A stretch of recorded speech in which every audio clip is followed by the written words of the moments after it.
The Art of Loving, Memaknai Hakikat Cinta oleh Erich Fromm. Alih bahasa Andri Kristiawan. Penerbit PT Gramedia Pustaka Utama. Buku ini terdiri dari 4 bab.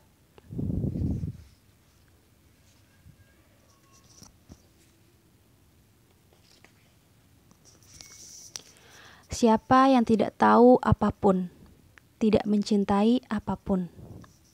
Siapa yang tidak melakukan apapun, tidak memahami apapun. Barang siapa yang tidak memahami apapun, tidaklah berarti. Namun, siapa yang memahami juga mencintai, memperhatikan, melihat, pengetahuan yang semakin luas terkandung dalam satu hal, semakin besarnya cinta. Siapapun yang membayangkan bahwa semua buah masak pada saat yang sama, tidak ada bedanya dengan stroberi yang tidak tahu apapun tentang anggur. Paracelsus. Bab yang pertama, apakah cinta adalah seni? Apakah cinta adalah seni? Jika demikian, cinta mensyaratkan pengetahuan dan usaha. Ataukah cinta adalah suatu sensasi yang menyenangkan, di mana untuk mengalaminya adalah soal keberuntungan semata, sesuatu yang hadir jika seseorang beruntung? Buku kecil ini didasarkan pada premis yang pertama, sementara dewasa ini niscaya sebagian besar orang percaya pada yang terakhir. Itu tidak berarti orang merasa bahwa cinta tidak penting. Mereka lapar akan hal itu. Mereka menonton film yang tidak terhitung jumlahnya tentang kisah cinta yang berakhir bahagia dan tidak bahagia. Mereka mendengarkan ratusan lagu murahan tentang cinta. Namun nyaris tidak ada orang yang berpikir bahwa ada sesuatu yang perlu dipelajari tentang cinta. Perilaku yang aneh ini didasarkan pada beberapa premis yang entah sendiri-sendiri atau bersama-sama cenderung menguatkan kesimpulan tersebut. Kebanyakan orang memandang masalah cinta pertama-tama sebagai soal dicintai daripada mencintai, yakni kemampuan seseorang untuk dicintai. Dengan demikian, masalahnya adalah bagaimana dicintai, bagaimana dapat dicintai. Dalam pengejaran terhadap tujuan ini, mereka melalui beberapa jalan. Yang pertama adalah premis yang terutama digunakan oleh kaum laki-laki, yaitu untuk mencapai sukses, menjadi sedemikian berkuasa dan kaya hingga batas sosial yang dimungkinkan oleh kedudukan seseorang. Yang lain adalah premis yang terutama digunakan oleh kaum wanita, yaitu membuat dirinya menarik dengan merawat tubuh, pakaian, dan sebagainya. Cara lain untuk membuat diri menarik yang digunakan baik oleh kaum laki-laki maupun wanita adalah mengembangkan tata krama atau perilaku sosial yang menyenangkan, melibatkan diri dalam perbincangan yang menarik, suka menolong, sopan, dan tidak mengganggu. Kebanyakan cara untuk membuat diri sendiri dapat dicintai sama halnya dengan cara membuat diri sendiri mencari kawan dan mempengaruhi orang lain. Sesungguhnya apa yang dimaksudkan oleh sebagian besar orang dalam budaya kita sehubungan dengan dapat dicintai pada dasarnya merupakan campuran antara menjadi populer dan mempunyai daya tarik seksual. Premis kedua dibalik pola pikir yang mengatakan bahwa tidak ada sesuatu yang perlu dipelajari tentang cinta adalah asumsi bahwa masalah cinta adalah masalah objek, bukan masalah kemampuan. Orang berpikir bahwa mencintai itu mudah, tetapi menemukan objek yang tepat untuk mencintai atau dicintai itu sulit. Sikap ini mempunyai beberapa sebab yang berakar pada perkembangan masyarakat modern. Salah satu alasannya adalah perubahan besar yang muncul pada abad ke-20 dalam kaitannya dengan pilihan objek cinta. Pada abad Viktorian, sebagaimana banyak budaya tradisional, untuk sebagian besar, cinta bukanlah pengalaman pribadi yang bersifat spontan yang kemudian berujung pada perkawinan. Sebaliknya, perkawinan diikat dengan perjanjian, baik oleh masing-masing keluarga, wali perkawinan, atau tanpa bantuan perantara semacam itu. Perkawinan dilakukan berdasarkan pertimbangan sosial dan cinta diandaikan berkembang setelah pernikahan dilangsungkan. Dalam beberapa generasi terakhir, konsep cinta romantis hampir berlaku secara universal di dunia barat. Di Amerika Serikat, meskipun pertimbangan adat tidak sepenuhnya hilang, hampir semua orang mencari cinta romantis, pengalaman pribadi tentang cinta yang kemudian berujung pada perkawinan. Konsep baru tentang kebebasan cinta ini memang telah mempertinggi arti penting objek dibandingkan dengan arti penting fungsi. Yang terkait erat dengan faktor ini adalah ciri khas lain dari budaya kontemporer. Seluruh budaya ini didasarkan pada selera membeli, pada gagasan tentang pertukaran yang saling menguntungkan. Kebahagiaan manusia modern mencakup sensasi melihat-lihat etalase dan membeli semua yang mampu ia beli, entah dengan tunai atau angsuran. Manusia, baik laki-laki maupun wanita, melihat orang lain dengan cara yang sama. Bagi laki-laki, wanita yang menarik dan laki-laki yang menarik bagi wanita adalah hadiah yang mereka cari. Menarik biasanya berarti paket menyenangkan yang berisi sifat-sifat yang populer dan laku di pasaran kepribadian. Yang membuat seseorang menarik terutama tergantung pada mode terkini, baik secara fisik maupun secara mental.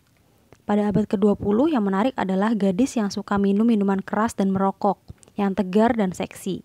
Dewasa ini, modenya menuntut yang lebih sayang keluarga dan malu-malu kucing. Pada akhir abad ke-19 dan awal abad ini, laki-laki harus agresif dan ambisius. Dewasa ini laki-laki harus suka bergaul dan toleran agar menjadi paket yang menarik. Bagaimanapun juga, perasaan jatuh cinta biasanya berkembang hanya dalam kaitan dengan komoditas manusia yang mendapatkan peluang masing-masing untuk melakukan pertukaran. Saya berusaha menawar, objeknya harus pantas diraih dari sudut pandang nilai sosial dan pada saat yang bersamaan harus menginginkan diri saya dengan mempertimbangkan aset dan potensi saya, baik yang terlihat maupun yang tersembunyi. Dua orang kemudian jatuh cinta ketika mereka merasa menemukan objek terbaik yang tersedia di pasar, dengan mempertimbangkan batas nilai tukar masing-masing. Seperti halnya membeli real estate. Potensi tersembunyi yang dapat dikembangkan seringkali memainkan peran penting dalam tawar-menawar ini.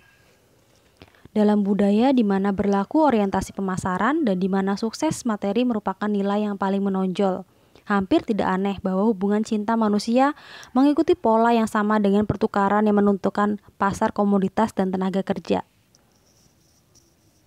Kesalahan ketiga yang menimbulkan asumsi bahwa tidak ada yang perlu dipelajari tentang cinta terletak pada kebingungan antara pengalaman awal jatuh cinta dan kondisi permanen berada dalam cinta, atau lebih tepat kita sebut bertahan dalam cinta. Jika dua orang yang asing satu sama lain, seperti kita semua, tiba-tiba meruntuhkan tembok pemisah di antara mereka dan merasa dekat, merasa satu, momen kesatuan ini merupakan salah satu pengalaman yang paling menggembirakan dan paling menggairahkan dalam hidup. Hal ini akan jauh lebih indah dan menakjubkan bagi mereka yang terasing, terpencil tanpa cinta. Keajaiban keintiman dalam sekejap ini seringkali menjadi lebih mudah jika digabungkan dengan atau diawali dengan ketertarikan dan hubungan seksual. Namun karena sifat dasarnya seperti itu, cinta semacam ini tidak berlangsung lama. Kedua orang itu saling berkenalan, keintiman mereka semakin kehilangan karakternya yang menakjubkan, kemudian pertentangan, kekecewaan, dan kebosanan yang sama-sama mereka alami mengakhiri segala yang tersisa dari kegairahan awal. Namun pada awalnya mereka tidak mengetahui semua ini. Pada kenyataannya mereka menunjukkan intensitas ketertarikan, tergila-gila satu sama lain sebagai bukti intensitas cinta mereka, meskipun hal itu hanya membuktikan tingkat kesepian mereka sebelumnya. Sikap ini bahwa tidak ada yang lebih mudah daripada mencintai, terus berlanjut menjadi pandangan yang lazim tentang cinta, meskipun buktinya sangat bertolak belakang. Hampir tidak ada aktivitas atau upaya yang dimulai dengan kerinduan dan pengharapan yang sedemikian dahsyat, walaupun selalu gagal seperti cinta. Seandainya hal ini terjadi pada aktivitas lain, orang akan sangat ingin mengetahui penyebab kegagalan itu dan belajar bagaimana dapat melakukannya dengan lebih baik atau akan menyerah pada aktivitas itu. Yang disebutkan terakhir ini mustahil terjadi pada cinta. Tampaknya hanya ada satu cara yang layak untuk mengatasi kegagalan cinta, mengetahui penyebab kegagalan ini, dan mulai mempelajari makna cinta. Langkah pertama yang perlu diambil adalah menyadari bahwa cinta adalah seni. Sama halnya hidup juga merupakan sebuah seni. Jika kita ingin belajar bagaimana mencintai, kita harus melakukan cara yang sama ketika kita mempelajari seni lain, seperti musik, melukis, kerajinan kayu, atau seni pengobatan atau rekayasa. Langkah-langkah apa saja yang diperlukan dalam mempelajari seni? Proses pembelajaran seni ini persisnya dapat dibagi dalam dua bagian. Pertama, penguasaan atas teorinya, kedua, penguasaan atas praktiknya. Jika saya ingin mempelajari seni pengobatan, saya pertama-tama harus mengetahui fakta tentang tubuh manusia dan tentang berbagai macam penyakit. Kalau saya mempunyai semua pengetahuan teoretis ini, tidak berarti saya berkompeten dalam seni pengobatan. Saya akan menjadi ahli dalam seni ini hanya setelah melakukan banyak praktik. Sampai pada akhirnya hasil pengetahuan teoretis dan hasil praktik saya mendarah daging. Intuisi saya, esensi dari penguasaan seni. Namun di samping pelajari teori dan praktik, ada faktor ketiga yang diperlukan untuk menjadi ahli dalam seni. Penguasaan seni harus menjadi pusat perhatian yang utama.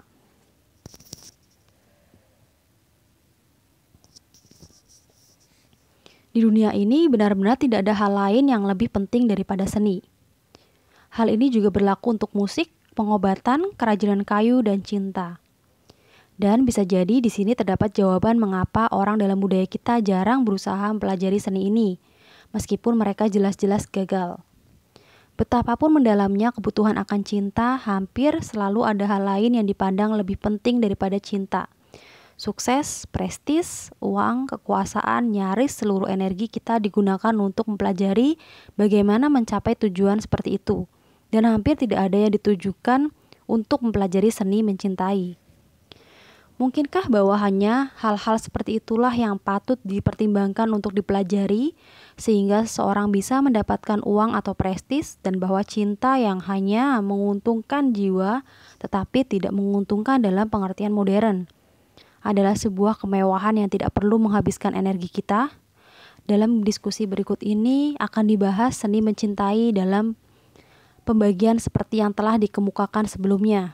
Pertama, saya akan mendiskusikan teori cinta, dan hal ini akan mencakup sebagian besar buku ini.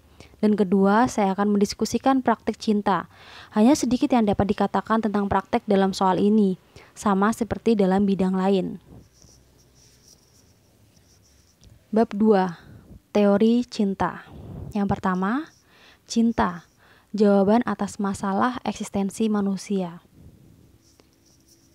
Teori apapun tentang cinta harus mulai dengan teori tentang manusia, tentang eksistensi manusia. Kalaupun kita menemukan cinta, atau lebih tepatnya semacam cinta pada binatang, itu semata-mata merupakan keterikatan sebagai bagian dari nalurinya. Sisa-sisa dari naluri ini juga dapat dilihat pada manusia.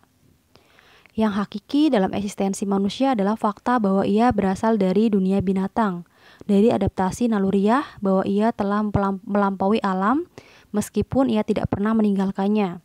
Ia menjadi bagian darinya, namun setelah beranjak dari alam, ia tidak dapat kembali padanya. Setelah keluar dari Taman Firdaus, kondisi kesatuan asal dengan alam, malaikat penjaga dan pedang berapi mengadang jalannya jika ia akan mencoba kembali.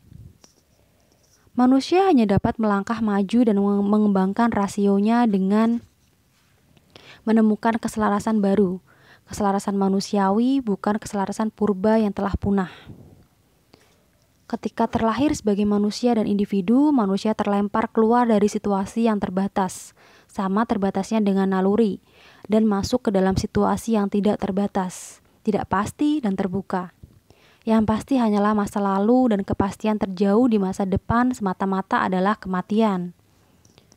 Manusia dianugerahi rasio. Ia adalah makhluk yang sadar akan dirinya.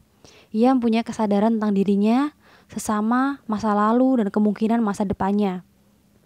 Kesadaran akan diri sebagai entitas yang terpisah, kesadaran akan jangka hidupnya yang pendek, akan fakta bahwa ia lahir dan mati bukan karena kehendaknya, bahwa ia akan mati sebelum mereka yang ia cintai atau mereka mati lebih dulu sebelum dirinya.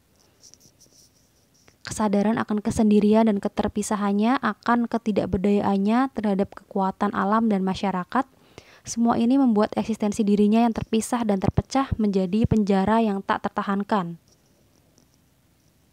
Ia akan mengalami gangguan kejiwaan jika tidak dapat membebaskan diri dari penjara itu dan keluar, menyatukan diri dalam bentuk apapun dengan manusia lain, dengan dunia luar. Pengalaman keterpisahan itu menimbulkan kegelisahan. Itulah sesungguhnya yang menjadi sumber dari segala kegelisahan. Terpisah berarti terputus, tidak ada kemampuan untuk menggunakan potensi manusia. Dengan demikian, terpisah berarti tidak berdaya, tidak mampu memahami dunia, benda, dan orang. Secara aktif itu berarti bahwa dunia dapat menyergap diri saya tanpa kemampuan untuk memberi reaksi. Oleh karena itu, keterpisahan merupakan sumber kegelisahan yang mendalam. Lebih dari itu, hal itu menimbulkan rasa malu dan rasa bersalah. Pengalaman malu dan bersalah dalam keterpisahan ini terungkap dalam cerita kitab suci tentang Adam dan Hawa. Setelah Adam dan Hawa makan buah dari pohon pengetahuan tentang yang baik dan yang buruk, setelah mereka melanggar perintah atau tidak ada yang baik dan yang jahat, jika tidak ada kebebasan untuk melanggar. Setelah mereka menjadi manusia dengan membebaskan diri mereka dari keselarasan asal hewani dengan alam, yaitu setelah kelahiran mereka sebagai manusia, mereka menyadari bahwa mereka telanjang dan mereka malu. Apakah kita perlu menerima bahwa mitos dasar dan kuno semacam ini merupakan akhlak dari pandangan abad ke-19 yang memang patut, dan bahwa butir penting yang ingin disampaikan cerita itu kepada kita adalah bagaimana malunya mereka karena alat kelamin mereka terlihat? Kemungkinan tidaklah demikian, dan dengan memahami cerita itu dalam semangat Victorian, kita tidak menangkap butir utamanya, yaitu bahwa setelah laki-laki dan wanita menyadari diri sendiri dan satu sama lain, mereka menyadari keterpisahan dan kekhasan mereka, karena mereka mempunyai jenis kelamin yang berbeda. Namun setelah mengenali keterpisahannya, mereka merasa menjadi orang yang asing, karena mereka belum belajar saling mencintai. Atau sebagaimana terlihat jelas juga dengan fakta bahwa Adam justru membela dirinya dengan menyalahkan Hawa dan bukan berusaha membela Hawa. Kesadaran akan keterpisahan manusiawi ini tanpa penyatuan kembali dengan cinta merupakan sumber rasa malu itu. Pada saat yang bersamaan juga menjadi sumber rasa bersalah dan kegelisahan. Maka dari itu, kebutuhan manusia yang paling dalam adalah kebutuhan untuk mengatasi keterpisahannya, meninggalkan penjara kesendiriannya. Kegagalan mutlak untuk mencapai tujuan ini berarti gangguan kejiwaan, karena kepanikan akibat isolasi yang menyeluruh hanya dapat diatasi dengan penarikan diri secara radikal dari dunia luar, sehingga rasa bersalah dari keterpisahan itu lenyap, karena dunia luar yang darinya seorang terpisah telah lenyap. Manusia dari segala zaman dan budaya dihadapkan dengan solusi atas pertanyaan yang satu dan sama. Bagaimana mengatasi keterpisahan, bagaimana mencapai penyatuan, bagaimana melampaui kehidupan individual masing-masing dan mencapai satu keutuhan. Pertanyaan sama bagi manusia primitif yang tinggal di gua, bagi manusia nomaden yang menjaga kawanan ternaknya, petani di Mesir, para saudagar Punis, tentara Roma, rahib abad pertengahan, samurai Jepang, pegawai modern, dan buruh pabrik. Pertanyaannya sama, karena ia muncul dari dasar yang sama, situasi manusia, kondisi eksistensi manusia. Jawabannya beraneka ragam. Pertanyaan itu dapat dijawab dengan pemujaan binatang, pengorbanan manusia atau penaklukan militer, kesenangan dalam kemewahan, penolakan asketis, kerja tanpa batas, penciptaan artistik, cinta kepada Allah dan cinta sang manusia. Meskipun ada banyak jawaban, catatan atasnya disebut sejarah manusia. Jumlahnya dapat dihitung. Sebaliknya, begitu seorang mengabaikan berbagai perbedaan kecil, lebih sebagai sesuatu yang remeh daripada inti, ia menemukan bahwa hanya ada sedikit jawaban yang telah diberikan dan hanya dapat diterima begitu saja dalam berbagai budaya di mana ia tinggal. Sejarah agama dan filsafat merupakan sejarah jawaban, keragaman, dan keterbatasan ini. Hingga batas tertentu, jawaban tergantung pada tingkat individuasi yang dicapai oleh seorang individu. Ketika masih bayi, keakuan telah berkembang, tetapi masih sedikit. Ia masih merasa satu dengan ibunya, tidak mempunyai rasa keterpisahan selama si ibu hadir. Rasa kesendiriannya disembuhkan dengan kehadiran fisik si ibu, payudara, dan kulitnya. Baru pada tingkat di mana rasa keterpisahan dan individualitas si anak berkembang, kehadiran fisik ibu tidak lagi cukup, dan muncul kebutuhan untuk mengatasi keterpisahan dengan cara lain. Begitu pula ketika bayi manusia masih merasa satu dengan alam. Tanah, binatang, dan budaya dan tumbuhan masih menjadi dunia manusia.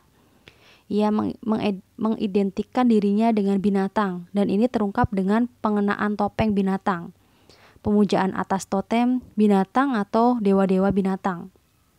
Namun semakin manusia beranjak dari ikatan dasarnya ini, semakin terpisah dirinya dengan dunia alam, semakin mendalam kebutuhan menemukan cara baru untuk lepas dari keterpisahannya. Salah satu cara untuk mencapai tujuan ini terdapat dalam segala macam kondisi orgiastik atau orgiastic states.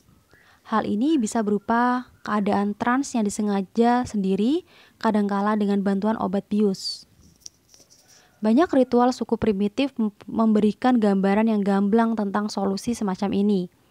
Dalam kondisi pemujaan yang bersifat sementara, dunia luar lenyap, begitu pula perasaan keterpisahan darinya.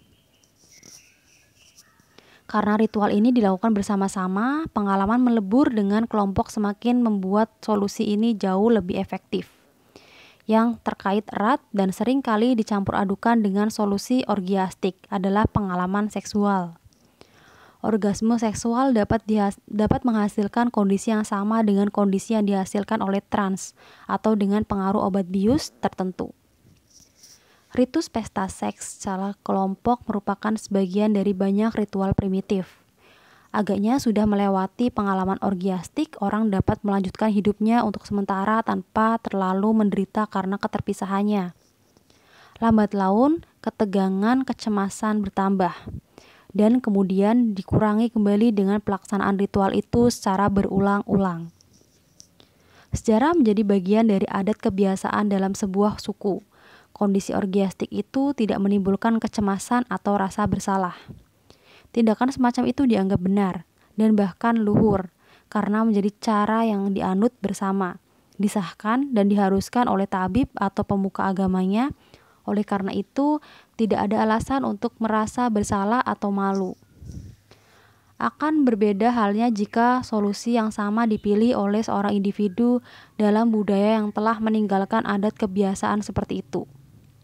Alkoholisme dan kecanduan obat bius adalah bentuk yang dipilih individu dalam budaya non-orgiastik. Berbeda dengan yang mereka ikut serta dalam solusi yang dianut bersama, individu itu akan dirundung rasa bersalah dan penyesalan yang mendalam. Ketika mereka berusaha keluar dari keterpisahannya dengan mencari perlindungan dalam alkohol atau obat bius, mereka merasa semakin terpisah setelah pengalaman orgiastik itu berlalu dan karenanya terdorong untuk mencari jalan lain dengan meningkatkan frekuensi dan intensitasnya. Yang agak berbeda dengan hal ini adalah pencarian pada solusi orgiastik seksual. Hingga batas tertentu, hal ini merupakan bentuk yang alamiah dan wajar untuk mengatasi keterpisahan dan jawaban parsial atas masalah isolasi. Namun bagi individu yang merasa keterpisahan tidak terselesaikan dengan cara lain, pencarian orgasme seksual mengandaikan suatu upacara yang membuatnya tidak terlalu berbeda dengan alkoholisme dan kecanduan obat bius. Hal ini menjadi upaya putus asa untuk menghilangkan kecemasan yang disebabkan oleh keterpisahan dan berujung pada perasaan keterpisahan yang tidak ada habis-habisnya. Karena tindakan seksual tanpa cinta tidak pernah menjembatani jurang antara dua insan manusia, kecuali untuk sesaat. Segala bentuk penyatuan orgiastik mempunyai 3 karakteristik, kuat, bahkan dahsyat, berlangsung dalam seluruh kepribadian, pikiran, dan tubuh, bersifat sementara dan periodik. Hal ini tentu bertolak belakang dengan bentuk penyatuan yang pada kenyataannya paling sering dipilih manusia pada masa lalu dan sekarang. Penyatuan yang didasarkan pada konformitas atau kesesuaian sikap dan perilaku dengan kelompok, adat istiadat, kebiasaan, dan keyakinan. Di sini kita lagi-lagi menemukan perkembangan penting. Dalam masyarakat primitif, kelompok terdiri dari jumlah yang kecil, terdiri dari mereka yang punya ikatan darah dan tanah. Dengan meningkatnya perkembangan kebudayaan, kelompok bertambah besar, menjadi penduduk sebuah polis, penduduk negara besar, atau jemaat gereja. Bahkan orang Roma yang miskin merasa bangga karena dapat mengatakan saya adalah warga Roma, atau civis Romanus sum. Roma dan kekaisarannya menjadi keluarga, rumah, dan dunianya. Begitu pula di masyarakat barat kontemporer, penyatuan dengan kelompok merupakan cara yang lazim untuk mengatasi keterpisahan. Inilah penyatuan di mana sebagian besar dari individu lenyap hingga batas tertentu, dan di mana tujuannya adalah menjadi bagian dari suatu kumpulan. Jika saya sama seperti orang lain, jika saya tidak mempunyai perasaan atau pemikiran yang membuat saya berbeda, jika saya menyesuaikan diri dengan ada kebiasaan, pakaian, gagasan pada pola kelompok, saya aman dari pengalaman kesendirian yang mencekam. Sistem diktator menggunakan ancaman dan teror untuk mencapai konformitas ini, sedangkan negara-negara demokrasi menggunakan saran dan propaganda. Memang ada satu perbedaan besar antara kedua sistem itu. Di negara-negara demokrasi, nonkonformitas dimungkinkan, dan memang tidak mungkin sama sekali tidak ada. Dalam sistem totaliter, hanya segelintir pahlawan dan martir luar biasa yang dapat diharapkan untuk menolak tunduk. Namun meskipun berbeda, masyarakat demokratis menunjukkan tingkat konformitas yang sangat tinggi. Penyebabnya terletak pada kenyataan bahwa harus ada jawaban atas persoalan penyatuan, dan jika tidak ada cara lain yang lebih baik, penyatuan konformitas kumpulan menjadi cara yang utama. Seseorang hanya dapat memahami kekuatan dari rasa takut untuk menjadi berbeda. Rasa takut hanya untuk menjauh sekian langkah dari kumpulan, jika ia memahami betapa dalamnya kebutuhan untuk tidak terpisah. Kadangkala ketakutan akan non-konformitas ini dirasionalisasikan sebagai ketakutan akan bahaya praktis yang dapat mengancam orang yang non-konformis.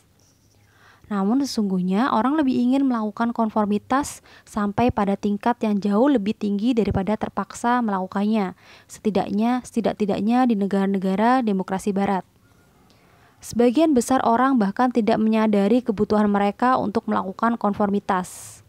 Mereka hidup di bawah ilusi bahwa mereka mengikuti gagasan dan kehendak hatinya sendiri, bahwa mereka adalah individualis, bahwa mereka mempunyai pendapat yang merupakan hasil dari pemikiran mereka sendiri, dan bahwa kebetulan gagasan mereka sama dengan mayoritas orang. Kesepakatan bersama atau konsensus dijadikan bukti kebenaran gagasan mereka. Karena masih ada kebutuhan untuk merasakan sebagian individualitas. Kebutuhan semacam ini dipenuhi dalam perbedaan-perbedaan kecil. Huruf inisial pada tas tangan atau baju hangat, plat nama kasir bank, pendukung Partai Demokrat sebagai lawan dari partai politik, X berhadapan dengan Shriners, menjadi ungkapan perbedaan individual. Slogan iklan ini beda, menunjukkan kebutuhan akan perbedaan yang menyedihkan ini, padahal dalam kenyataannya nyaris tidak ada. Meningkatnya kecenderungan penghapusan perbedaan ini terkait erat dengan konsep dan pengalaman tentang kesetaraan, sebagaimana berkembang di sebagian besar masyarakat industri maju. Dalam konteks agama, kesetaraan berarti bahwa kita semua adalah anak-anak Allah, bahwa kita semua mempunyai hakikat insan ilahi yang sama, bahwa kita semua adalah satu. Itu juga berarti bahwa setiap perbedaan antara individu harus dihormati, meskipun benar bahwa kita semua adalah satu. Setiap dari kita juga merupakan entitas yang unik, suatu kosmos tersendiri. Keyakinan tentang keunikan individu semacam ini antara lain terungkap dalam kitab Talmud. Barang siapa menyelamatkan satu kehidupan sama dengan telah menyelamatkan seluruh dunia. Barang siapa menghancurkan satu kehidupan sama dengan telah menghancurkan seluruh dunia. Kesetaraan sebagai syarat bagi perkembangan individualitas juga menjadi pengertian konsep ini dalam filsafat pencerahan barat. Itu berarti atau seperti dirumuskan dengan sangat jelas oleh Kant bahwa manusia tidak boleh menjadi alat bagi tujuan manusia lain. Semua manusia setara karena mereka adalah tujuan dan hanya tujuan, dan tidak pernah boleh menjadi alat bagi lainnya. Mengikuti gagasan pencerahan, para pemikir sosialis dari berbagai mazhab mendefinisikan kesetaraan sebagai penghapusan eksploitasi, penggunaan manusia oleh manusia, tidak peduli apakah penggunaan ini kejam atau manusiawi. Dalam masyarakat kapitalis kontemporer, pengertian kesetaraan telah berubah. Kesetaraan manusia mengacu pada kesetaraan manusia mesin, manusia yang telah kehilangan individualitasnya. Dewasa ini kesetaraan lebih berarti kesamaan daripada kesatuan. Inilah kesamaan abstraksi, yaitu kesamaan antar manusia yang mempunyai pekerjaan yang sama, yang mempunyai kesenangan yang sama, yang membaca surat kabar yang sama, yang mempunyai perasaan dan gagasan yang sama. Dalam hal ini, kita harus melihat beberapa pencapaian yang biasanya dipuji-puji sebagai kemajuan dengan skeptis, misalnya kesetaraan wanita.